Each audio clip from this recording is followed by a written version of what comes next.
Nagaon physics বল্লাহৰ বিশেষ অনুষ্ঠান নগাঁৱৰ সাংস্কৃতিক প্ৰকল্প ভৱনত আগশাৰীৰ শিক্ষা প্ৰতিষ্ঠান ফিজিক্স বল্লাহ নগাঁৱৰ আগাজ নামৰ এক বিশেষ শিক্ষা সজাগতামূলক অনুষ্ঠান আয়োজন কৰা হয়।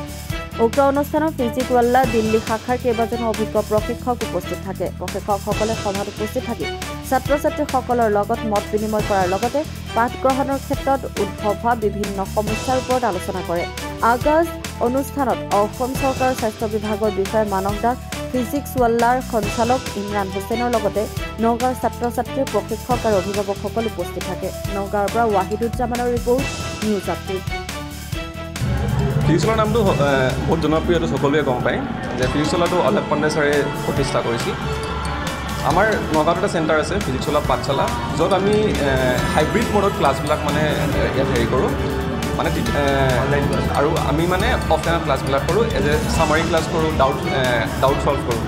আজি আমি নগাঁৱৰ যে এই সাংস্কৃতিক হল আছে, ইয়াত আমি এটা প্ৰগ্ৰাম অনুষ্ঠান কৰিছোঁ আগাজ নামেৰে। ইয়াত কি হৈছে, আমাৰ 3জন চেণ্টাৰৰ পৰা ফেকাল্টি আহিছে, ষ্টাৰ ফেকাল্টি।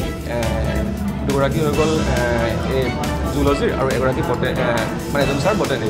চ' আমি মানে ইয়াত ট্ৰাই কৰিছোঁ যে ষ্টুডেণ্টবিলাকক অলপ মানে অনুপ্ৰাণিত কৰিবৰ কাৰণে, যিহেতু আজিকালি সকলো ষ্টুডেণ্টে নীট JEE কাৰণে প্ৰিপেয়াৰ কৰে আৰু এইটো মানে বহুত বেছি কম্পিটিটিভ হৈ গৈছে দিনে দিনে গৈ পিনে। চ' এইকাৰণে মানে যিমান পাৰি ভালদৰে মানে যদি প্ৰিপেৰেশ্যন কৰে তেতিয়াহে চিলেকশ্যন হোৱাৰ চান্স বেছিকৈ আছে। চ' আমি সেইটো চেষ্টা কৰোঁ যে যিমান পাৰোঁ ষ্টুডেণ্টবিলাকক গাইডেঞ্চ দি মেলি ভালদৰে মানে কনচেপ্টবিলাক ক্লিয়াৰ কৰি মেলি, সিহঁতৰ টপিকবিলাক ক্লিয়াৰ কৰি মেলি এই এক্সামবিলাকৰ কাৰণে প্ৰিপেৰেশ্যন কৰিবৰ কাৰণে আমি চেষ্টা কৰোঁ। আপোনালোকৰ যে চেণ্টাৰ হয়, আপোনাৰ স্কলাৰশ্বিপৰ ব্যৱস্থা আছে? হয়, স্কলাৰশ্বিপৰ ব্যৱস্থা আছে। আমি এক্সাম কণ্ডাক্ট কৰোঁ, স্কলাৰশ্বিপ টেষ্ট কণ্ডাক্ট কৰোঁ। যদি সিহঁতে যদি সেই টেষ্টত যদি ভাল ফলাফল কৰে তেন্তে সিহঁতি এটা নিৰ্দিষ্ট স্কলাৰশ্বিপৰ মানে পোৱাৰ হৈ থাকে। আপোনালোকৰ চেণ্টাৰটো কোন ঠাইত আছে ন? আমাৰ চেণ্টাৰ হৈছে ৰিগেল আৰ্কিড, ঢাকাপতিত, তাতে আছে। नमस्ते नौगांव। आज हमारे PW सेंटर पे एक इवेंट रखा गया जिसमें हमारे जो लाइव फैकल्टी है, जो स्टार फैकल्टी हैं, वो आए हैं इस इवेंट में बच्चों के जो छोटे छोटे डाउट हैं उसको क्लियर करने के लिए, बच्चों से बात करने के लिए। और साथ ही साथ मैं आपको ये बताना चाहूँगा कि 2024 और 25 का जो सेशन रहा वो कैसा रहा। तो नंबर ऑफ़ एडमिशन के पॉइंट ऑफ व्यू से अगर हम देखें तो बहुत ही अच्छा सेशन रहा और बच्चों का जो एक्सपीरियंस रहा PW नौगांव सेंटर पे वो भी बहुत ही अच्छा रहा।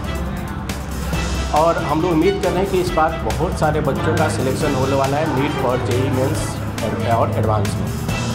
और आपको मैं ये बताना चाहूँगा कि 2025 और 26 का जो सेशन है उसके लिए एडमिशन स्टार्ट हो चुका है।